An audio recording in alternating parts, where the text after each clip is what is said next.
Welcome to the Rants Live. And so it's yesterday was the deadline for MLB clubs to set their 40-man rosters in advance of the Rule 5 draft. And, we were thinking maybe a couple things kind of that were a little unexpected happened, but there was nothing that popped that was really, really unexpected or surprising. And I'll just go down the list. There were 4 players added to the 40-man roster, after all the moves the Cubs had made prior to this week. Brennan Davis, Kevin Alcantara, Ben Brown, and Ryan Jensen all added. I think the one surprise there, and I don't even know if you want to call it a surprise, we felt the locks were Davis, Alcantara, and Brown. And then there were some outliers, and Jensen was one of those outliers, and he actually did get added to the 40-man. So I don't know if that's a surprise necessarily. It just wasn't a slam dunk. No, and I think the thing is, like, he kind of revamped a few things this past year, profiles well out of the bullpen, and I think it was not surprising to me. I think to a lot of, but a lot of people did figure that, like, Luis Devers might be added. Just because he was their pitcher of the year in the minor leagues, right? But I think what a lot of people saw that, and I think they prioritized, like, well, he was the best pitcher in the system, quote unquote. But it's like, all right, the dude hasn't pitched above high A yet. He doesn't really have that. It's a mid-90s fastball. It's a good fastball, and he can certainly disrupt hitters' timing. He didn't walk a lot of batters, got a lot of strikeouts, but he's not a dude who's going to come in there and all of a sudden just stick at the mid. What you have to figure is this Rule 5 draft, right? The reason they're protecting these players is that they're close enough to being major league ready that another team might take them, because if the teams don't just get to pick these players and hold them in their system, you know what I mean? Like, they've got to immediately add them to the 26-man roster, which is one thing, and then that player has to remain on that active roster. And so I could not see a team taking somebody like Devers, somebody like Jensen, though. And this is why I'm a little bit worried. The Cubs have like 61 other guys who are eligible for the Rule 5 who didn't get protected. Now, how many of those get picked? Not many. And a key to that is what you were saying, though, is where, these players, the Cubs, what they have to do, and what any MLB team needs to do when they're choosing who to put on the 40-man to protect them from the Rule 5 draft, is to protect those players who are close to major league ready, right? And so that's the point. It's not an indictment on any other players. It's really just to say, we want to protect the guys that we believe in our system are close, that are eligible for the Rule 5 draft, and that we think another team could take and put on their 26-man roster.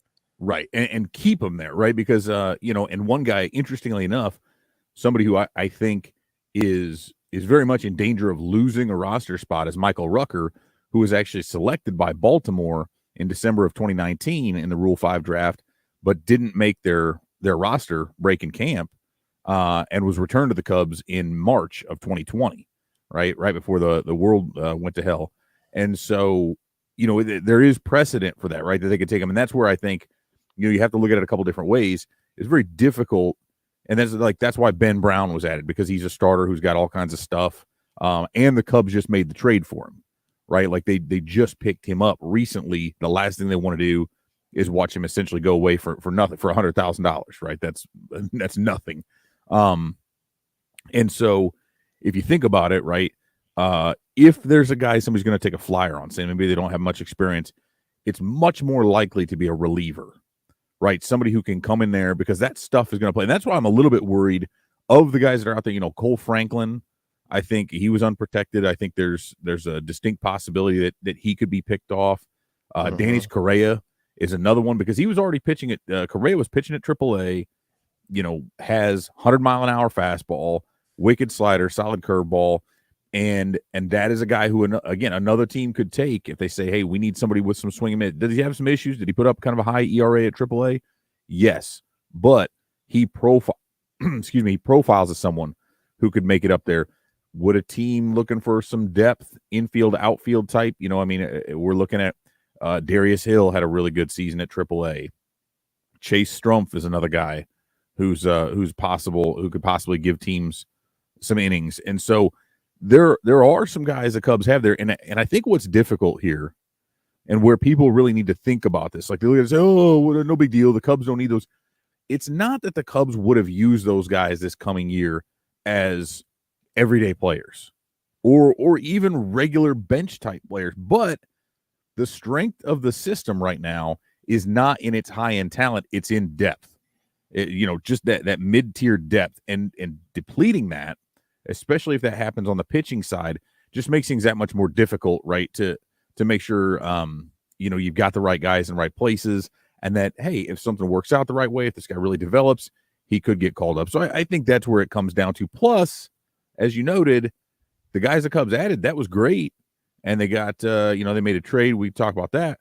But they've only got 2 spots left on the 40-man. And in case you hadn't noticed, there are a lot more free agents the Cubs are going to need to add than just 2. So there's still a whole lot that has to happen with their roster over the next few weeks and months. Yeah, I mean, you said it there. It's just, if you look at the number of players that are kind of in that mid level of the Cubs minor league system, there's a lot. And typically out of those, when you've got a strong system like the Cubs do, out of those players, that core of your minor league system, you are going to have maybe 1 or 2 guys that are going to end up being a lot better than you thought they were going to be. Mm-hmm. I mean, that typically happens, right? And so that's where it gets interesting, is you don't know, you like to, obviously the Cubs do all they can. They put all the resources they possibly have into determining whether these guys are going to be one of those guys or not. But sometimes you just don't know. Sometimes a guy just figures something out, or he gets more comfortable when he gets up to the big leagues or whatever. But that's kind of the trick of all this, because when you look at that middle kind of talent, you've got so many guys that have the potential. I mean, we're not talking about a big difference from, guys who are clear major leaguers to guys who are in that middle of the pack, right? I mean, it's to somebody, to just a layman, you're looking at these guys and they all look great, right? And so it's a little tweak by these guys can be all the difference. And so that's where the risk kind of lies. And you laid out in a post that you wrote on Cubs Insider, there's a number of players that are kind of like, who knows what's going to happen to them. Nick Madrigal is one of them. Mm-hmm. Well, what's going to happen with Madrigal, right? Morel, Velasquez, Wisdom, Wick, Sampson. These are all guys who they're still on the 40-man. I mean, I could almost see Sampson getting traded. I don't know what's going to end up happening with him, but it's just, I'd love to see him in the rotation too, because he was so good in the second half of the season. But it's like players like that, that's where I'm curious to see where they land and how this all ends up. Yeah. And I mean, there's so many guys, and a lot of this is there's a bunch of these dominoes, right, that could fall. I think, if you look at the, they again, we can discuss, but Miles Mastrobuoni, who they picked up, right, who's kind of a Zach McKinstry-ish player, can basically play all over the infield, play all over the outfield. You don't keep both of those guys on the roster, although the Cubs have always loved flexibility.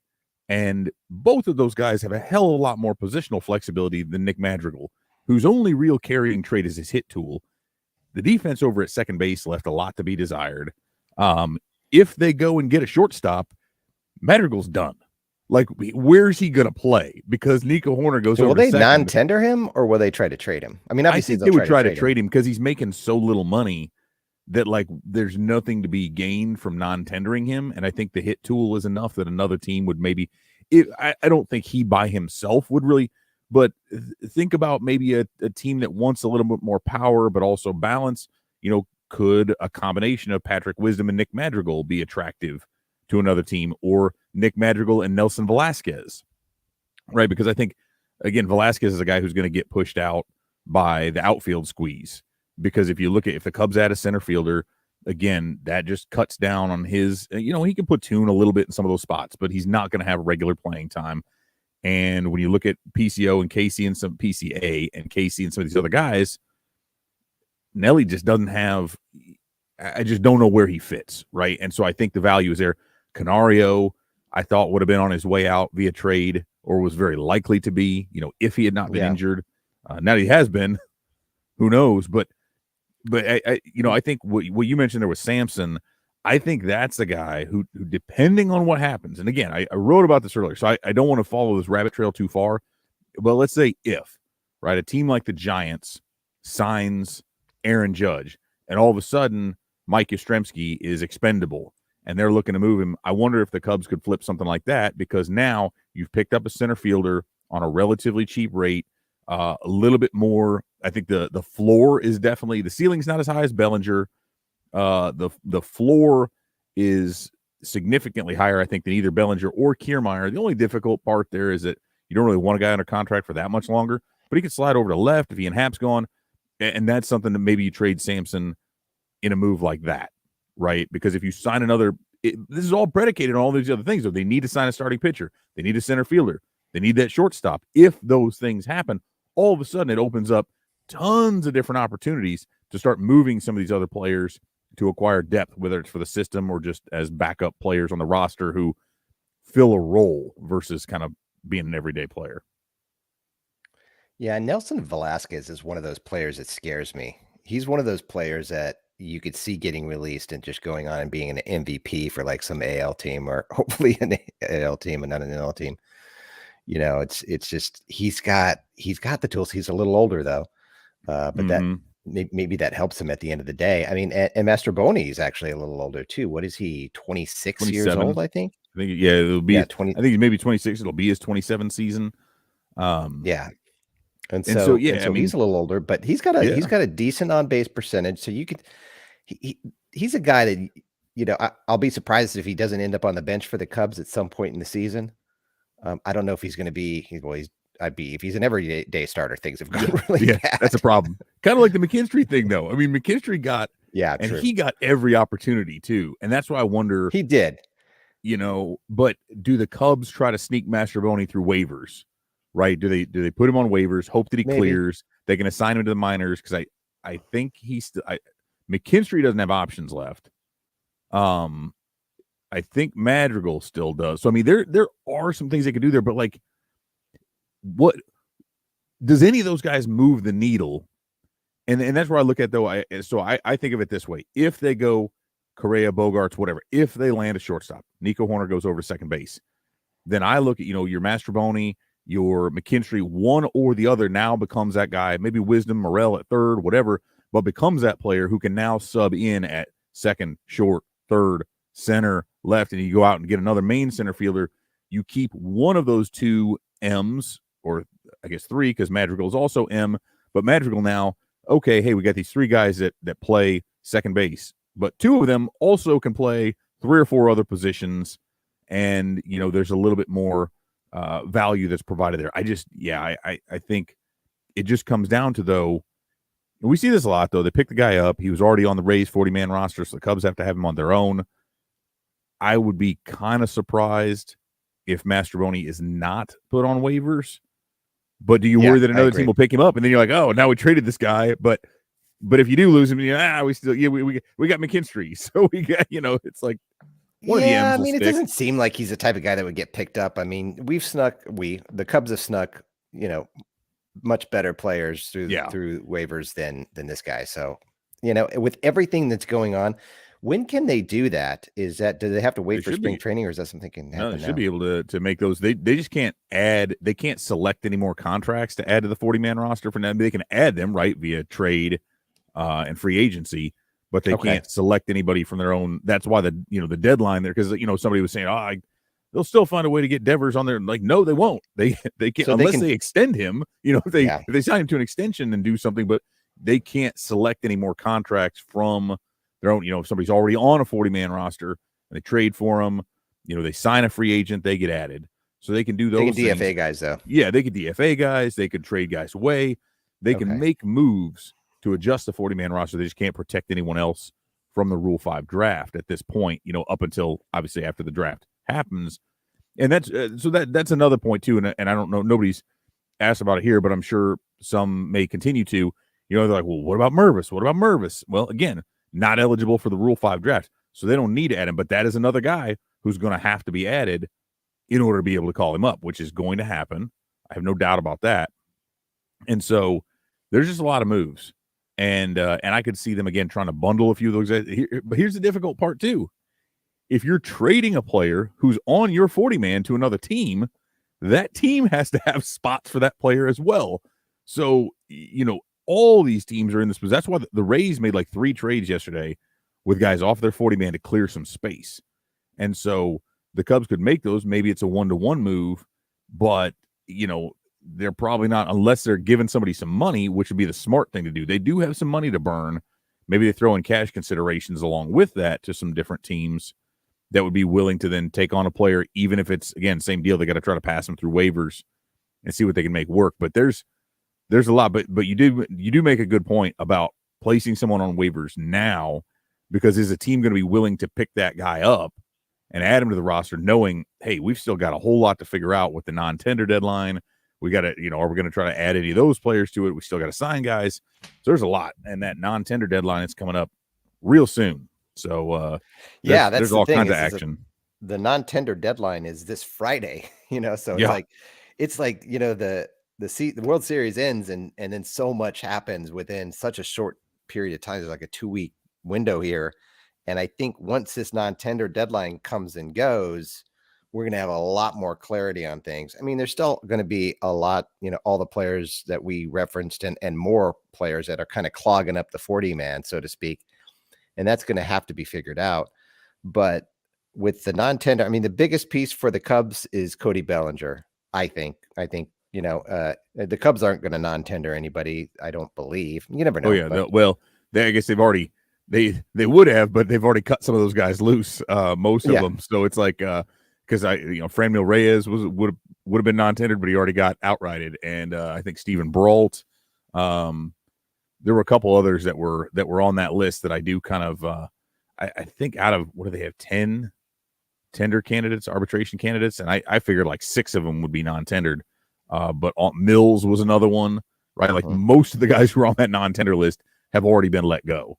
I was going to try to look that up and see if there was anyone else that I had, except I'm on my computer, my keyboard doesn't work, so that makes it a little difficult. So keyboard doesn't work. With the talks of Cody Bellinger being out there, I mean, I just think that's a no-brainer for the Cubs. And the Cubs would I guess they could offer him whatever they wanted to offer him. I mean, it'd be great if he accepted a minor league deal, but I doubt that's going to happen. He's probably going to have a major league contract, right? Yeah, he's not going to take a minor league deal. I mean, there's even been some talk about teams trading for him ahead of that non-tender deadline just to ensure that they've got him, so that it doesn't go through, so then he's not a free agent. What does he do? Like 18 million or something? Yeah, it's going to be something like, I would not. There's no way in hell that I would pick him up for that, because I'm not nearly as high. I like the fit on kind of in principle, but I'm not nearly as high on him. The defense is enough that even if he continues to not know how to swing the bat anymore, he can play really solid defense in center, which is really that's the main concern. What's funny to me, though, is when comparing Bellinger to Kiermaier, and I actually prefer Kiermaier. Part of it's because he's an Indiana guy. He went to Bishop Luers, and they were kind of a rival of ours in a few sports. I'm older than him, so it's not like I was there when he was. But his brother is a groundskeeper at Wrigley. I like the story aspect of it as a writer, and who kind of digs the emotional side of things. That strikes me as cool. But everybody's like, oh, he's old and his bat's so good. And I'm like, have you seen Cody Bellinger in the last 3 years? Last 2 in particular? He's been awful at the plate, dude. It's like the yips, but for his, because we're talking about a dude who was on a Hall of Fame trajectory, like Chris Bryant level, Rookie of the Year, MVP, like clear MVP, like the best. Like, whoa, man, the Dodgers did it again. Yeah, that's what it was. He has been awful. It kind of seemed like it was the pre-COVID and then post-COVID. Yeah, because I think he had he had a pretty solid. Did he have like 114 or 100 something WRC plus in 2020? So 2019, he had a 112 in 2020. But again, that's the COVID. But then year, it's right? been, but what was it, like 2019? He had his WAR was 7.7. He had a 161 WRC plus in 2019. So 17, 18, and 19 was his best year by far. and Mm-hmm. then COVID hit, and Yep. then his numbers just fell off a cliff. So it's like, like he had 239, 165, and 210 average, and his on base percentage went from a high of 406 to 333, 240, and 265. I mean, it's like, what is going on? His Yeah. strikeout rate went up, right? But his strikeout rate was high in 17 and 18. He started taking fewer walks, which isn't that huge of a concern, but it was definitely a pretty big drop off. But it was just like, yeah, God, it's what what I'd want to see is like what his average exit velo was, and how hard he was hitting the ball. Well, I know And if maybe he that had a was the shoulder issue. issue, had shoulder surgery or whatever, and I know that can. I think what happened, and some of it's a strength issue, but I think a lot of it's mental, and I want to be careful about how I say that, psychological, in that sometimes that's the most difficult thing about an injury, whether it's dealing with it in the moment or coming back from it, because you do have to mechanically change some things, and some of it you don't even know. The body is a compensation machine, and so if you injure one thing, you're going to compensate in other ways. And if psychologically you cannot get back, even if you're fully healthy, there's no pain, there's no discomfort of any kind, your brain, without you knowing it, may be trying to prevent you from getting hurt again, or from doing that thing that causes that pain that you felt a year ago, and you don't even know. And the Dodgers, for as smart as they are, I just sit there. I know the Cubs are a good organization. The hitting infrastructure, I really have a ton of faith in, but I do not have any faith that this dude's bat will return. And so we could talk all day about potential. I just don't know if it's truly there anymore. But the glove is good enough. If Kiermaier's healthy, right, the hip is jacked, his health isn't good, but I also think he'll command much less in a salary. And I actually think that even if his bat isn't great, which it never really has been, he's a league average, slightly below league average hitter for his career. But I think the floor is a little bit lower on him, or I mean higher. The floor is higher. The ceiling is lower than Bellinger. The floor is higher, because I mean, Bellinger has the potential to have another disastrously bad offensive season that would make Jason Hayward look good, and that's not really ideal. Yeah, but it's different. I mean, it's definitely different, because the Cubs aren't going to be paying right. $30 million or however. It's just the 1 year. Million. As long as as long as it's on the cheap side and they can pick him up. This is the type of guy that it's okay for him to have that type of a season. Yeah. And on that deal, and Scott Boras will do those pillow contracts. I mean, a lot of people, Boras is going to want all this money. No, because what happens if Bellinger signs for $15 million and is, just a replacement level type player? Well, he ain't getting anything the following year. But if he gets a really low end deal and he does, maybe it is a change of scenery thing. I think too often there's a myth about change of scenery. I think that gets a little overblown at times, but there's also something to be said for, like, think about how frustrating it would be to have come up with this team through their system, to be the rookie of the year, to be the MVP, to carry them in, to win a World Series, and then you just can't even hit at all. Maybe being in a different situation will help to shake up some of that stuff psychologically and give him a fresh start. I don't know. But I do think, again, I think Bellinger is very much on their radar, and I think it makes sense for him. It's a good fit for him. And if Boras thinks it's a good fit, not only just physically as part of that team and what the Cubs need, but mentally and emotionally, Chicago in the summer is great. And the thing is, the Cubs have a lot of hype. They've got a lot of attention, even though it's a little bit less than maybe what it has been, just based on the WGN thing or whatever we want to say. They're not as good, but maybe that's a good thing for him.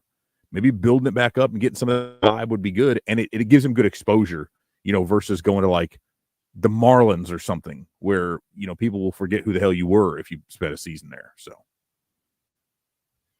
Yeah, and another rumor that's kind of bouncing around that seems to be gathering a lot of steam and a lot of attention is the Cubs and Carlos Correa, which is not a surprise, because obviously it could fit there. But what's surprising to me are the projections that we're seeing out there for these 9 and 10 year deals, something like that. Yeah, Whitmire had the a Cubs 9 year around over Bowden had 300 million. Yeah. Yeah. And so that's honestly, let's talk about this. Like, seriously, I mean, people, prognosticators have to prognosticate, right? I mean, like at the end of the day, what's the reality that the Cubs sign Carlos Correa to that type of a deal? I think it's very low, unless the market pushes them. I think there's a couple of forces going on here. I think part of that is just like what we saw last year. We heard, the Cubs are going to try to convince Correa to take 7 years, which everybody knew wasn't going to happen, and didn't, because he actually went even shorter.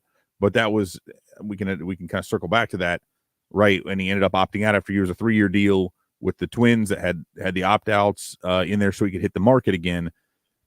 I do believe part of that is the Cubs continuing to put out into the universe the idea that they want to try to limit the, I think it's not just them. There's an idea of speaking into existence these shorter term, higher AAV deals for some of these guys, again, to avoid kind of the back end issues. I think at the same time, there is, I don't want to be too definitive about this, but I'm pretty convinced of it. If the Cubs do not go out and get a Correa or a Bogaerts or something, they're effectively punting on next year. Not completely. They're not looking to tank and finish 4th.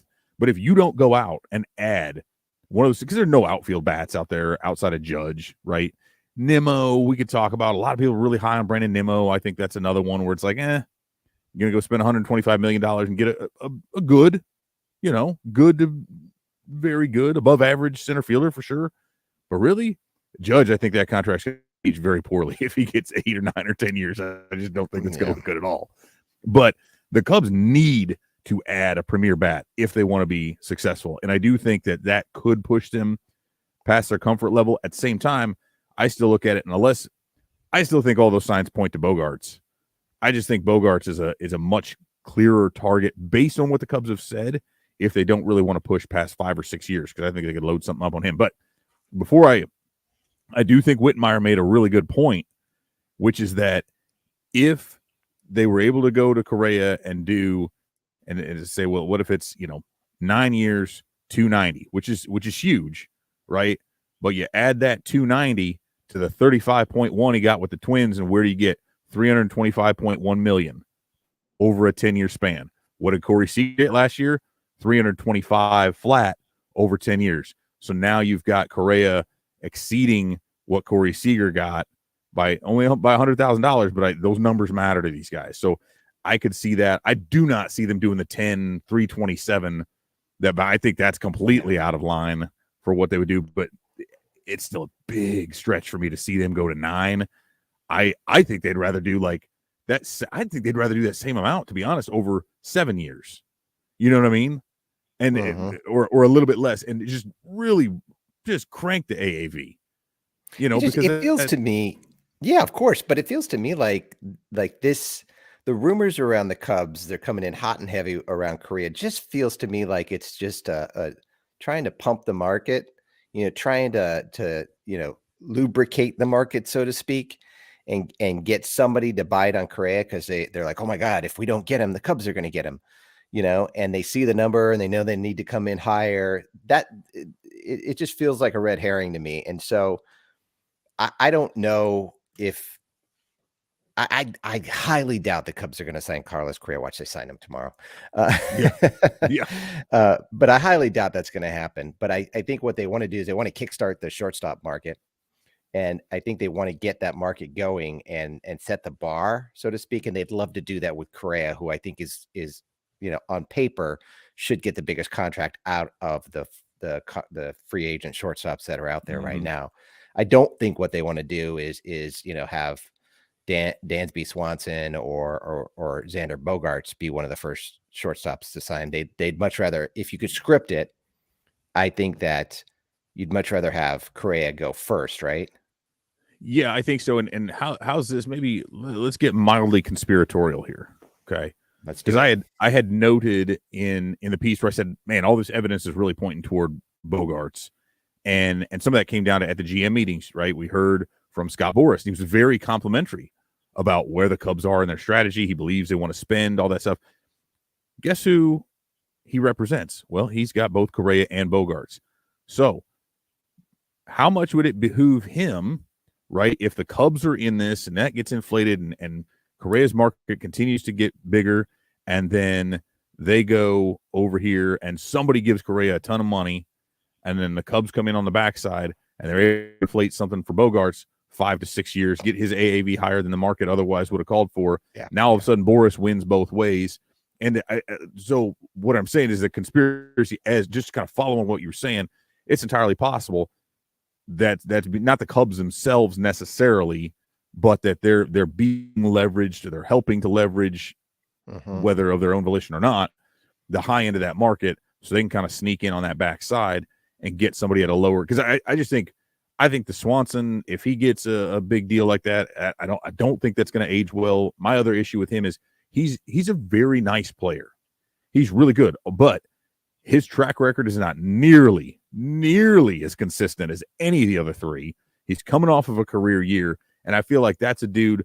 I don't think it's going to age quite like the Hayward thing, but I don't think he's nearly the impact type of bat that those other three are able to provide you. And Bogart's a little bit older, but my goodness, if you could get that dude for 5 years, and I forget where I valued that, but I felt I was pretty happy with myself for the way I kind of put that together, and then like have a 6-year option that you kick some of the value down the road. Right, you inflate that AAV, you throw a big option on the back end that you don't actually intend to necessarily exercise, but it's got a buyout, so your actual spending, AAV is not a big deal. The actual spending, some of that $10 million or so of it gets kicked down. If it's a 5-year deal with a 6-year option, that's $2 million a year that you're not having to pay out during the course of his active time. You can put it on the back end, and still get him on a deal that I think makes sense to him. Plus, if we look at guys like Jose Abreu, and if Bogarts is still hitting well, then by the time he hits age 35, 36, he could still find himself a really good deal for 2 or 3 years, the back end of his career as well. So everything still to me makes it look like Bogarts, but I do think the Cubs are. I think it makes sense for all the parties involved. Let's put it that way, for them to be tied strongly to Correa. I'll just leave it at that. Let me ask you this: if does the market start to drag if Correa and Judge don't get signed fairly soon? I think if we're looking at it going into January with both of them, I think that hurts, because a lot of the same team. I mean, the Yankees obviously are, but you're looking at the Giants. You're looking at a few of those. I think the Rangers, because there's a lot of dominoes that fall once those two sign. Yeah, and I think there's a lot. I think it could. It was like Harper and Machado a few years ago, right? When you have like the top two who are sitting there again, and they're in different positions too, right? So the market is held up on a few different levels, waiting to see where does it get set, who's got this, and as I mentioned earlier, depending on what team picks them up, that might then make other players expendable, which could change the course of action. So unfortunately, I think that'll be the case. But I don't know if last year made a difference because of the lockout stuff or anything. But I've theorized for a while that owners would like to see. I haven't really theorized. I think Manfred's even said stuff about it. They'd like to see free agency move quicker and be a much more of a news cycle type of thing that you see in the NFL and the NBA. It's there, but it's only rumors.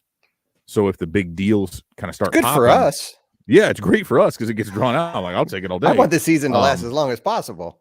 I'd like the season to be shorter and the off season to be really long, because that would be better. Exactly. It would be way better for us. Just a 50-game regular season every year with a 9-month off season. That'd be great. But in all seriousness, though, I mean, I think that absolutely holds it up, unless.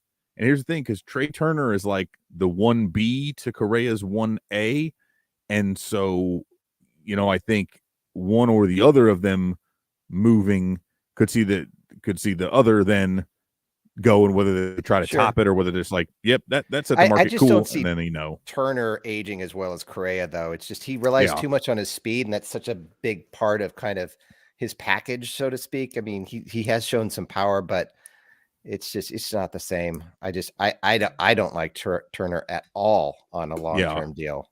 And I don't know that he moves over to third. Does he handle that? Yeah, I just like Bogart.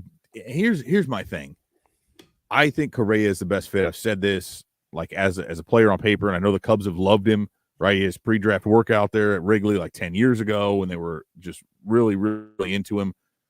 But I keep going back to Bogarts. If you can get him on 5 or 6 years, versus 8 to 10 on Correa, I think that additional value in the shorter duration is such that would be more attractive to them. Even though I don't think he's quite as good a player over time. This is totally out of left field. Totally out of left field. What if the Cubs sign Correa, Judge, and Verlander? I'll eat my shoe on, that. It's possible. It's not possible. Well, yeah, I suppose like if I go buy a Powerball ticket, I could win $1 billion or whatever. I suppose it could happen. Yeah. But I mean, that would that be the end? That would be like, certainly would the Cubs need to do like anything else? They could. I don't think they could. That'd be $100 million right there per season for the next 3 seasons. They've got it though. That's the thing. Yeah. Well, yeah. Verlander wants 45 a year. You know what I mean? Like he wants the Scherzer deal. So you're looking at him getting like 45 and the other two getting like 35 a piece. You know what I mean? Like that's $110 million in 3 players. They could do it. They could. But here the problem with that is though that at least Verlander wants like 3 years, which I think is still a year more than they would want to do for him. And the other 2 in order to make that really work are probably looking at 8 to 10 years on both of them.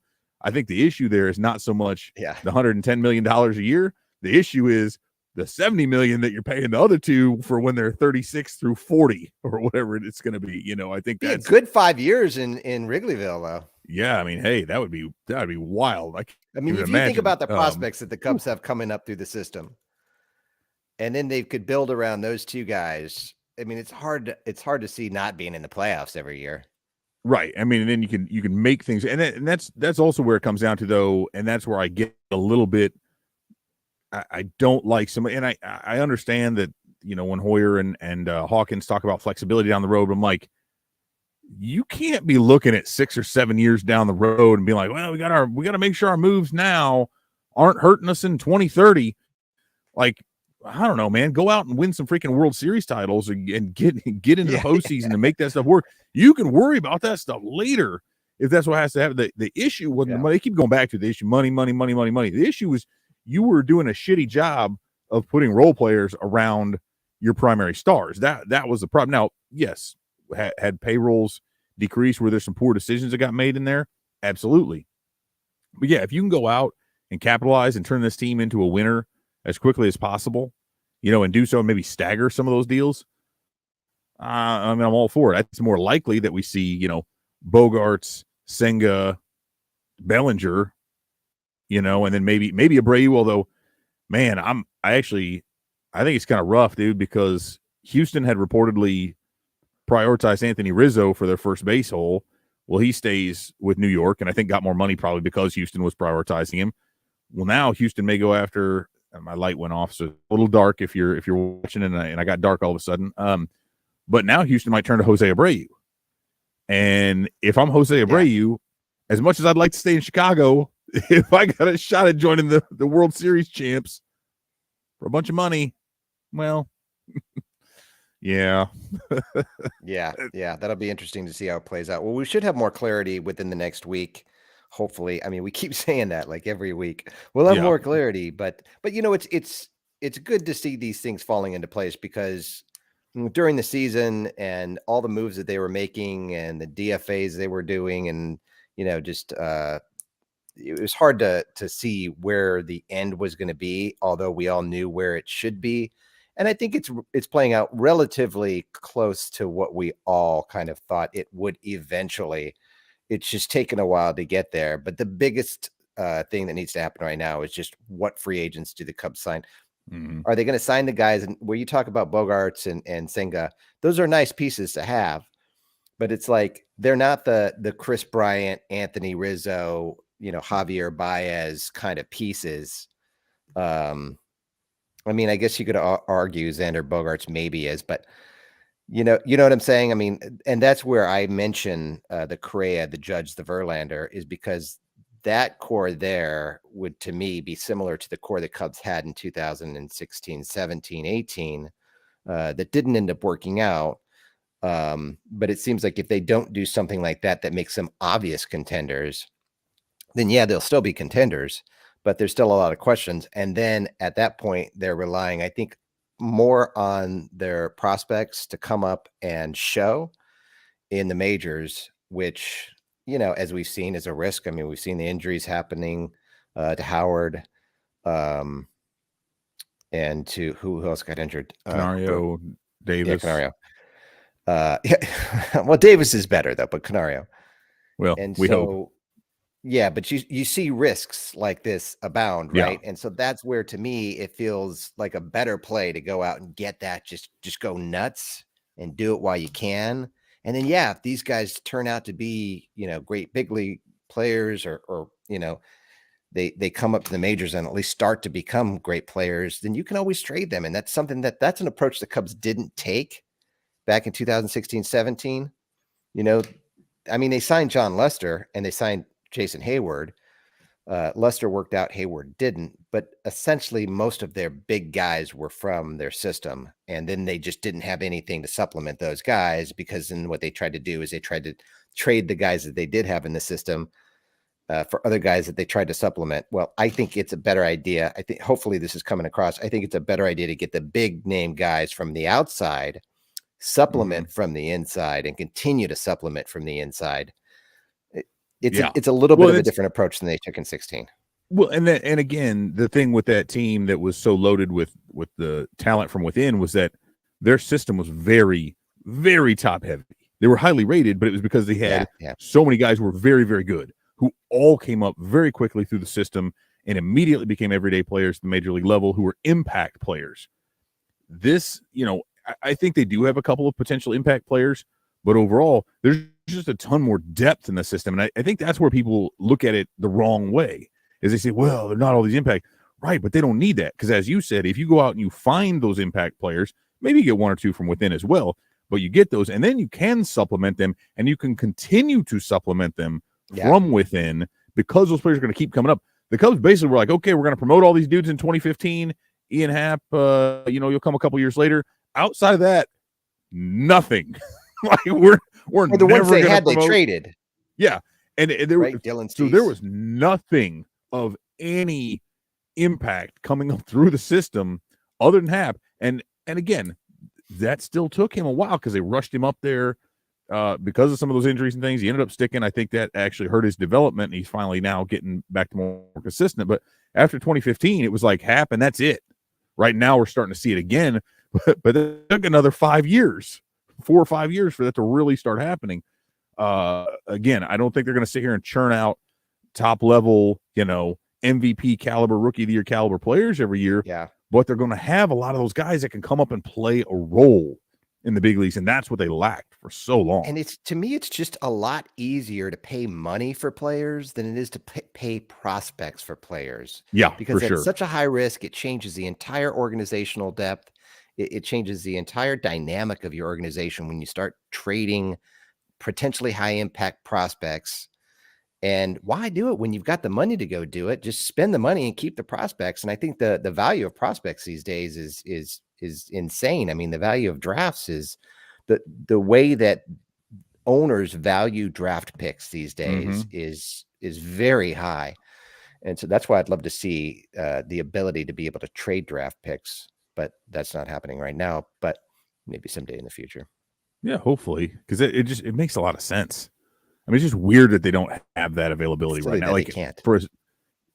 I don't really. There's a lot of things about baseball, and part of that's from the union side of things. Now they organize it, but yeah, I think it does make a lot of sense for them to go out. They need to spend, and that's why I think, again, going back to it, I don't believe for a second they're going to get all three of those huge players, but I do think that there is a possibility that exists for them to be pushed to where they would have to go big on Correa, for instance, because they're looking at a situation in which if they don't go big for him, they might miss out on everybody. And I don't think they can afford to do that. I don't think they can afford another year of being kind of mediocre. I don't think they can afford to have all this big talk and back it up with nothing, because there's already a lot of fans that completely believe they'll do nothing. Right? They've, which is really funny. They never sign free agents. Like, okay, that's just dumb, because you just mentioned Lester and Well, Hayward. they did Like, last year. yeah, and they signed a couple of good guys. And so, like, it has happened. It's so funny how short the memory is. Now, we've been very critical of some of the moves they've made. Yu Darvish was another big one. But we've been critical of the way they've handled some of that stuff in between and let some of these guys go and whatever.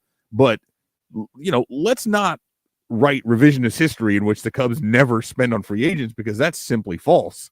But I do, and again, I think they could be pushed to that level again, provided they believe the other pieces are in place and that player they go get, whether it's a Correa or whomever. And you know, keep in mind, they may have to pay a premium to get a guy to come there, not knowing for sure how and when they're going to be able to compete right away. You know what I mean? I mean, Correa went to Minnesota. The Cubs are no worse off than Minnesota was last year.